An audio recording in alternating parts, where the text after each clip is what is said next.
First contact and fatal mistakes. The Craxian Empire had conquered 1,000 worlds across 3 galactic arms, but they had never encountered anything quite like Earth. High Admiral Zexthor stood on the bridge of the Imperial command ship, Eternal Dawn, his scaled fingers drumming against the polished obsidian control panel as he studied the holographic projection of the blue-green planet below. According to standard protocols, this should have been a routine conquest: identify the dominant species, demonstrate overwhelming force, and accept their surrender within standard galactic hours. The preliminary scans had been dismissive. Primitive nuclear fission technology. Limited space exploration capabilities. Fragmented political structure. Projectile-based weapons. The Conquest Assessment AI had rated Earth as a category for civilization, barely worth the fuel it would take to subdue them. Yet something about the planet's historical data made Zexthor's dorsal spines twitch with unease. High Admiral, his second-in-command, Sub-Commander Yith, approached with a data crystal. "We've completed our deep analysis of their information networks. These humans, they're rather peculiar. They spend an inordinate amount of time simulating warfare in their entertainment media. They have thousands of scenarios about alien invasions, and in most of them, they win." Zexthor finished the thought, mandibles clicking in amusement. "Fiction is the refuge of the powerless, Sub-Commander. Reality will prove quite different." But Yith wasn't finished. "Sir, there's more. Their historical archives show a species that has never achieved unified planetary governance, yet they've survived dozens of potential extinction events. Their technological progress in the last 200 rotations has been exponential. And their response to threats is irrelevant." Zexthor cut him off. "The Empire has spoken. Earth's resources are required for the new hyperspace nexus. Prepare the standard ultimatum broadcast." Across Earth's surface, millions of screens flickered to life simultaneously. Television broadcasts, computer monitors, smartphones, and digital billboards all displayed the same message: a towering, reptilian figure in ornate armor, speaking in perfectly translated local languages. "People of Earth, I am High Admiral Zexthor of the Craxian Empire. Your world has been chosen for integration into our dominion. Surrender your governing authority within 1 planetary rotation, and you will be granted status as a protectorate. Resist, and we will demonstrate the consequences of defiance. You have no weapons that can harm our ships, no defenses that can withstand our might. Choose wisely." In the United Nations Security Council chamber, emergency sessions erupted into chaos. In Beijing, Moscow, Washington, and 100 other capitals, military commanders pored over satellite data of the massive alien fleet positioning itself in high orbit. But in thousands of laboratories, universities, and tech companies across the globe, something else was happening, something the Craxians hadn't accounted for in their conquest algorithms. Humans were adapting, learning, preparing. Dr. Sarah Chen, quantum computing specialist at MIT, was already correlating patterns in the alien transmission signals with their shield frequencies. In a garage in Lagos, Nigeria, a teenage hacker named Adebayo was discovering interesting vulnerabilities in the alien seemingly impenetrable communication protocols. And in a hidden facility beneath the New Mexico desert, Dr. James Martinez was having a revelation about the particular way the alien ships warped space around them. The Craxians had expected immediate capitulation. Instead, Earth's response came from an unexpected source, a single amateur radio transmission, broadcasting on all frequencies, originating from a small station in Australia. "Message received, mate. Here's our answer: come and have a go if you think you're hard enough." Zexthor's translator took a moment to process the colloquialism, but the meaning was clear enough. His mandibles clicked in irritation. "Launch the first wave. Target their largest military installations. Show them the price of defiance." As the Craxian strike craft descended through Earth's atmosphere, they were confident in their superior technology, their overwhelming numbers, and their thousands of years of military doctrine. They didn't realize they were about to learn a lesson that countless others throughout human history had learned the hard way. Sometimes the most dangerous opponent isn't the one with the biggest weapons, but the one with nothing left to lose and everything to prove. The first Craxian ships were about to break through the cloud cover over North America when their systems began behaving strangely. Shield harmonics fluctuated. Navigation computers showed impossible readings. Communication channels filled with what seemed to be, was that Earth music. Something called, "Never Gonna Give You Up." In his command chair, Zexthor felt the first twinge of what humans called, doubt. He was about to learn why Earth had survived every catastrophe it had ever faced, and why humanity's favorite stories were the ones where they overcame impossible odds. The Craxian Empire was about to learn what happened when you backed humanity into a corner. They were about to discover why humans had coined phrases like, "necessity is the mother of invention," and, "where there's a will, there's a way." They were about to find out exactly why humans loved those stories where they won against alien invaders. And this time, it wasn't going to be fiction. The art of asymmetric warfare. The first wave of Craxian ships learned something crucial about Earth's atmosphere. It wasn't just air and clouds they were flying through. Decades of satellite launches, space exploration, and yes, even human carelessness, had left Earth's orbit filled with something unique, space junk. And in the hands of resourceful humans, even junk could become a weapon. Dr. Martinez's discovery about the Craxian ship space warping technology had revealed a critical weakness. Their advanced shields, designed to deflect energy weapons and large projectiles, created a peculiar distortion field. This field, while incredibly effective against military-grade weapons, had an unexpected vulnerability to small, irregular objects, exactly like the thousands of pieces of debris humans had been tracking in orbit for years. "It's like throwing sand in a machine," Dr. Martinez explained to the hastily assembled International Defense Council. Their shields are optimized for threats they understand. They never considered that our primitive space program's biggest problem could become their worst nightmare. Within hours, ground control stations worldwide began subtly adjusting the orbits of defunct satellites and tracked debris. The Craxian fleet, expecting resistance from below, found themselves navigating an increasingly dense field of artificial asteroids. Their shields, recalibrating constantly against the irregular impacts, began consuming power at an alarming rate. But this was just the first layer of humanity's unconventional response. In Tokyo, a team led by Dr. Yuki Tanaka had made another breakthrough. The Craxians' communication systems, while advanced, relied on principles similar to quantum entanglement. They never developed encryption as we know it, she explained to her colleagues. They never needed to. Their method of communication was supposed to be impossible to intercept. But they didn't count on us already experimenting with quantum computing. Adebayo, the teenage hacker from Lagos, had already assembled a global network of coders. They called themselves the Resistance's IT department, and they were about to show the aliens why Earth's cybersecurity experts were perpetually stressed. Working with Dr. Tanaka's team, they began their digital guerrilla warfare. Craxian targeting systems suddenly received conflicting coordinates. Navigation computers began displaying Earth's oceans as land masses. And every time the aliens tried to broadcast their demands, Earth's networks hijacked their signals to transmit something else, everything from tactical disinformation to cat videos. High Admiral Zexthor's mandibles hadn't stopped twitching for hours. "How are they doing this?" he demanded, watching another squadron's systems go haywire. "They're supposed to be primitives." "Sir," Subcommander Yith reported, "we're detecting unusual energy signatures from multiple points on the planet. They appear to be adapting our own technology. But that's impossible. The learning curve should take years, not hours." What the Craxians didn't understand was that humans had spent centuries preparing for this moment, not through advanced technology, but through imagination.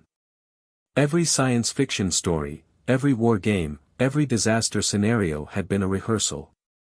Humanity had been solving these problems hypothetically for generations. In India, Engineers who had spent years developing low-cost solutions for complex problems were already finding ways to replicate Craxian technology with Earth materials. Silicon Valley tech companies, used to rapid prototyping and failing fast, were iterating through defensive solutions at an unprecedented rate. European particle physicists, African resource extraction experts, South American agricultural scientists, everyone had a piece of the puzzle. The Craxians' first ground assault proved equally disastrous. Their troops, equipped with advanced powered armor and energy weapons, found themselves bogged down in urban warfare scenarios they'd never trained for. Human soldiers, drawing on centuries of combat experience, employed tactics that hadn't been seen in the galaxy for millennia. "They're using projectile weapons," a Craxian field commander reported in disbelief. "Primitive chemical-propelled metallics. Our shields are calibrated for plasma and energy weapons." The sound of a .50 caliber round punching through his position emphasized the point. What truly terrified the Craxians, though, was humanity's speed of adaptation. Every tactic they employed was countered within hours. Every technological advantage was analyzed, reverse-engineered, and turned against them. Earth's militaries had millennia of experience fighting against superior forces, and now they were sharing that knowledge globally. The Resistance's IT department had graduated from disruption to active counter-warfare. They'd discovered that Craxian neural interfaces could be overwhelmed with certain types of sensory input. The result? Entire squadrons of alien troops suddenly found their combat systems flooding their brains with human TikTok videos. "Sir," Yith reported to an increasingly agitated Zexthor, "we're receiving reports of humans using, are these translations correct? Jury-rigged, MacGyvered, and bodged-together versions of our technology. They're not supposed to even understand our basic principles." But that was the thing about humans, they didn't need to fully understand something to make it work. The species that had gone from horse-drawn carriages to space flight in under a century was showing the galaxy why necessity really was the mother of invention. As the first day of the invasion drew to a close, the Craxian Empire was learning a harsh lesson about humanity's greatest weapon, their ability to improvise, adapt, and overcome. The species that had survived ice ages, asteroids, and their own near mistakes was proving that sometimes the most dangerous opponent isn't the most advanced, it's the one that refuses to follow the rules of engagement. And Earth was just getting started. Underground resistance. In the third week of what was now being called the Terran Defense, humanity proved another crucial point to their would-be conquerors: there's no such thing as an unwinnable scenario when you refuse to acknowledge defeat. Deep beneath the streets of Paris, in the centuries-old catacombs that honeycombed the city's foundations, Colonel Marie Laurent of French military intelligence coordinated with a global network of resistance cells. The ancient tunnels, once a refuge from past wars, had become something the Craxians couldn't comprehend, a shadow internet, running through the physical world rather than the digital one. "The beauty of it is its simplicity," Laurent explained to her international counterparts via a jury-rigged quantum communicator, reverse-engineered from a captured Craxian device by a team of Swiss watchmakers, of all people. "They're looking for high-tech communications. They never expect us to use medieval methods." The Resistance had discovered that the Craxians' advanced scanning technology had a peculiar blindness: it was too sophisticated. Looking for complex energy signatures and advanced technology, it completely overlooked simpler solutions. Like the ancient Vietnamese tunnel networks that were now serving as hidden bases across Southeast Asia. Or the old London Underground sections, sealed off for centuries, now humming with human activity. But the most devastating discovery came from an unexpected source: a group of marine biologists working with octopuses.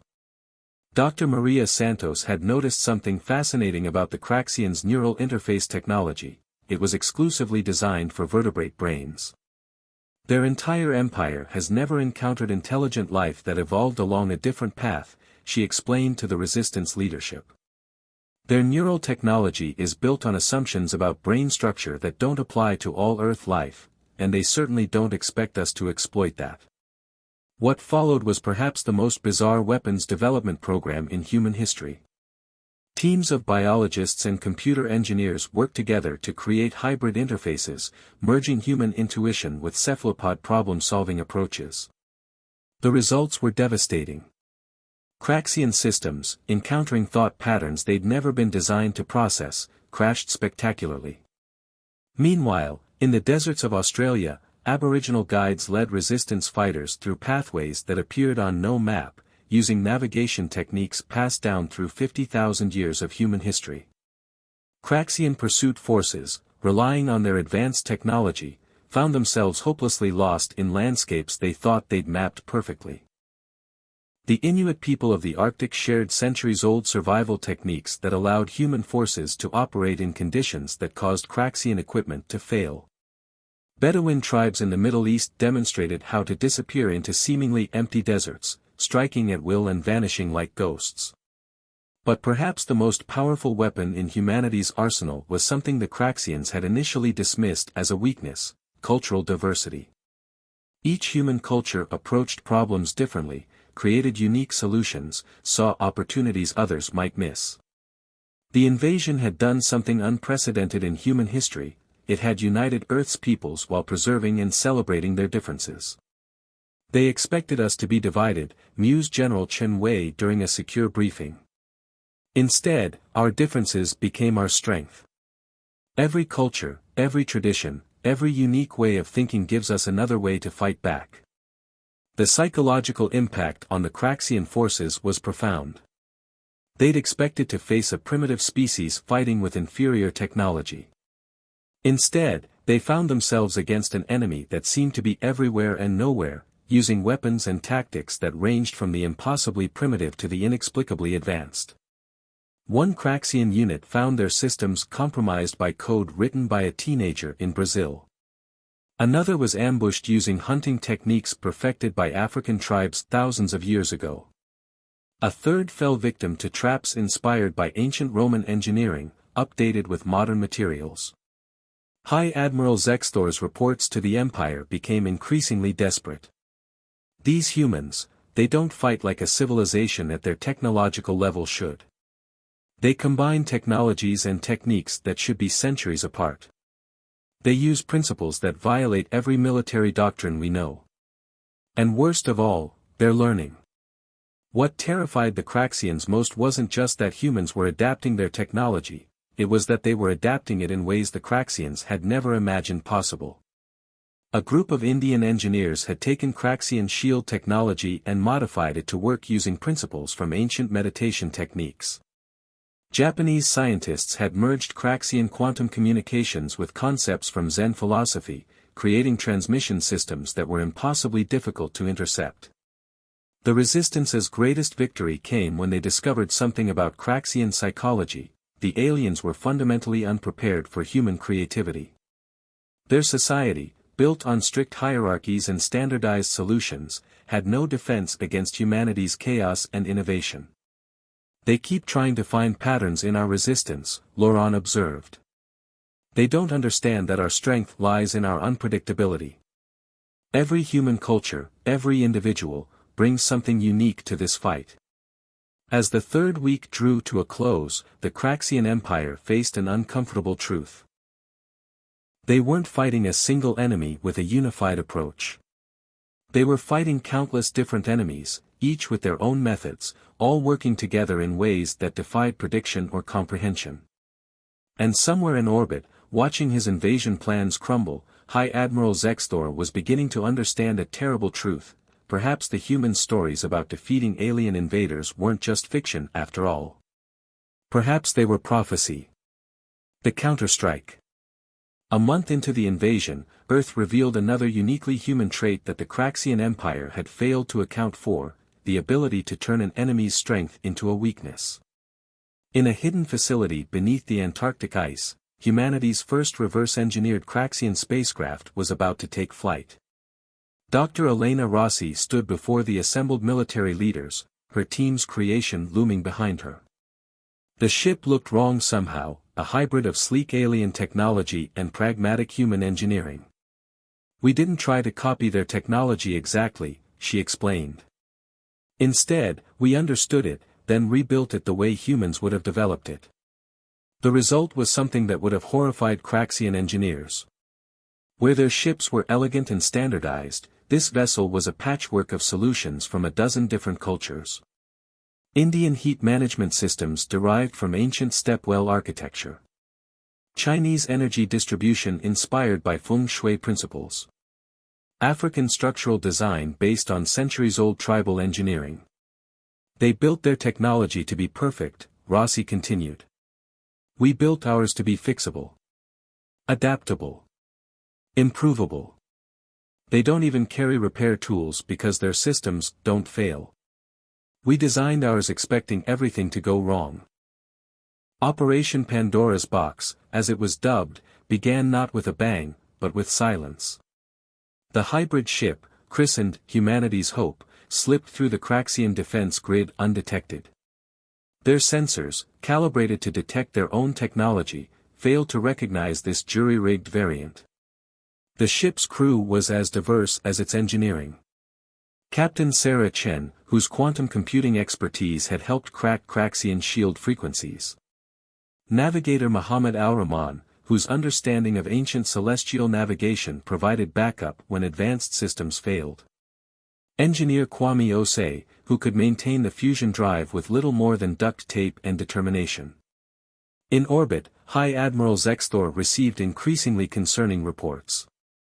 Craxian ships were experiencing inexplicable system failures. Their supposedly impenetrable network had developed holes. And their crews were reporting something that should have been impossible: human-made improvements to Craxian technology. How? He demanded, mandibles clicking furiously. How are they not just using our technology, but improving it?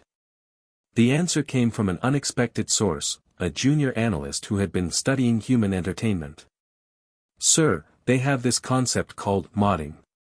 They take existing systems and modify them for fun. They've been practicing this for generations with their primitive technology. Now they're doing it with ours. The truth was even more devastating than that. Humans weren't just copying Craxian technology, they were reinventing it.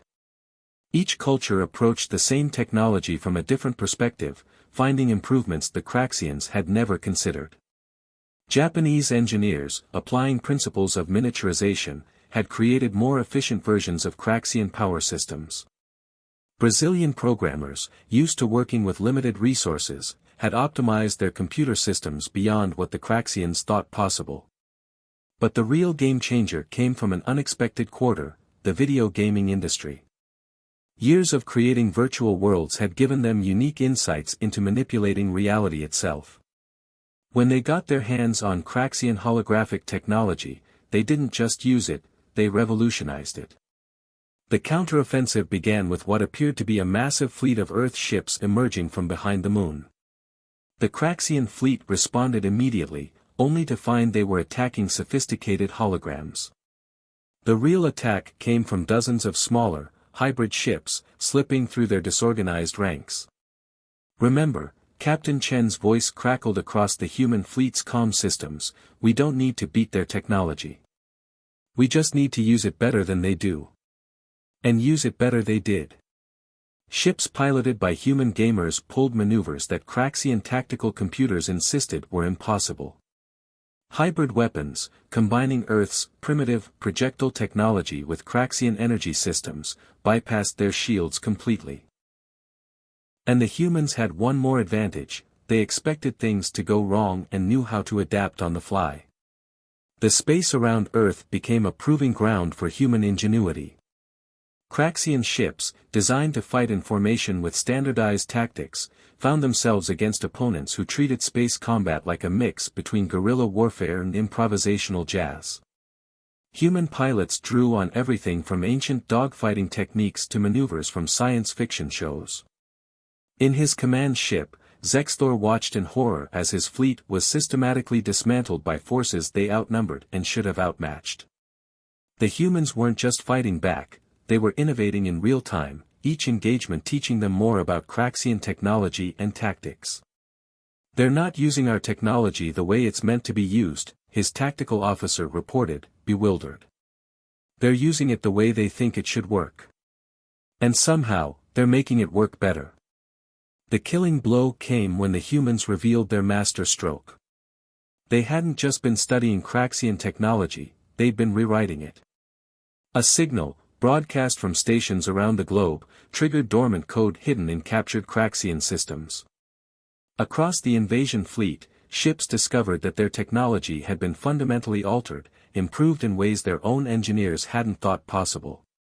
As the Craxian fleet fell into chaos, a message was broadcast across their frequencies. It was audio only, in the voice of a smiling human: "Thanks for the tech demo. We made some improvements. You can have it back now." The counterstrike had succeeded beyond anyone's expectations, but it had also demonstrated something fundamental about humanity: give them any tool, any technology, any challenge, and they won't just use it, they'll reimagine it, rebuild it, and make it their own.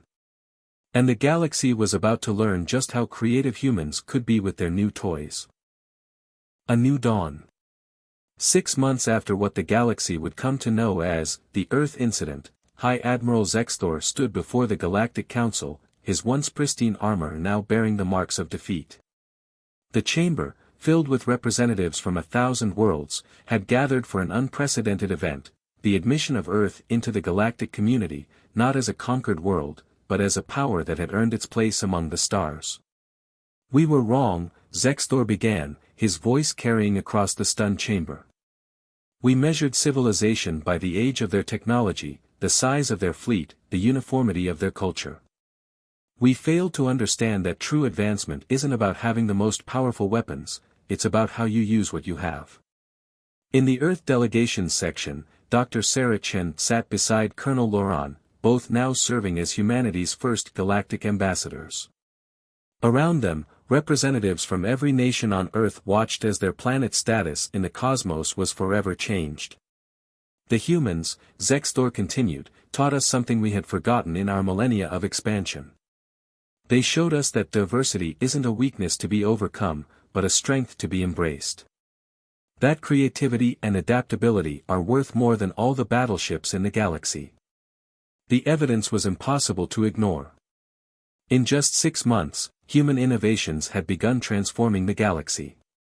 Their primitive modifications to Craxian technology had spread like wildfire across trading routes. Their unique approach to problem-solving, combining multiple cultural perspectives, had revolutionized fields that had stagnated for centuries. But perhaps the most profound change was philosophical. The galaxy had operated on a simple hierarchy: the older and more technologically advanced a civilization was, the more right it had to lead. Earth had shattered that paradigm completely. "We discovered," a Zenthari scientist testified, "that the humans' fragmented development, which we saw as primitive, gave them incredible advantages. Each of their cultures solved the same problems in different ways. They don't just think outside the box, they question why there needs to be a box at all." The changes were visible everywhere. Galactic ships now carried repair kits, inspired by human preparation for failure. Alien engineers studied human jugaad, the art of innovative fixing. The concept of modding had spread across the stars, leading to an explosion of technological innovation. But the most significant change was in how the galaxy viewed Earth itself. Humanity's victory hadn't just been about repelling an invasion, it had been about showing a better way forward. Their willingness to share their innovations, even with their former enemies, demonstrated a maturity that shamed older civilizations. Earth's admission to the Galactic Council, announced the Grand Arbiter, comes with an unusual condition, one they insisted upon themselves. They will not join as a single entity, but as a collective of nations and cultures, each maintaining their unique identity while working together. This model, which they call unity in diversity, will be studied and, perhaps, emulated. The impact of Earth's emergence rippled across the galaxy. Trade routes adjusted to include the Sol system. Cultural exchange programs flourished. And humanity's unique perspectives began reshaping galactic society in unexpected ways. Earth's universities became flooded with alien students, eager to understand how humans approached problems. Earth's entertainment, particularly its science fiction, became highly valued for its imaginative problem-solving. Even human games, from chess to go to video games, were studied for their strategic insights. But perhaps the most profound change was in how the galaxy began to view progress itself.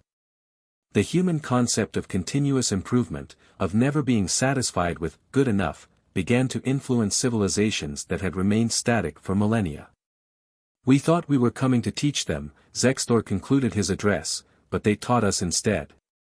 They showed us that true civilization isn't measured by the height of your towers or the power of your weapons, but by your ability to adapt, to innovate, and most importantly, to learn from those you once thought beneath you. As the chamber erupted in applause, Dr. Chen turned to Colonel Laurent with a smile. "You know what's really funny," she whispered. "They're still underestimating us. Wait until they see what we do next." Because that was the thing about humans, they were never satisfied with just winning. They had to understand, improve, innovate. The galaxy had thought the story would end with Earth's victory over the Craxian Empire. Instead, it was just the beginning. In the years that followed, humanity would continue to surprise the galaxy. Their ships would push the boundaries of known space, their innovations would transform ancient technologies, and their cultures would enrich galactic society in countless ways. But more importantly, they had changed how the galaxy saw itself. They had proven that greatness didn't come from age or power or uniformity.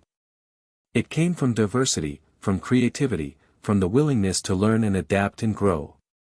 The stars had gained something new, a species that looked at the impossible and asked, why not? A species that took ancient technology and asked, how can we make this better? A species that faced overwhelming odds and said, challenge accepted. They had gained humanity. And the galaxy would never be the same.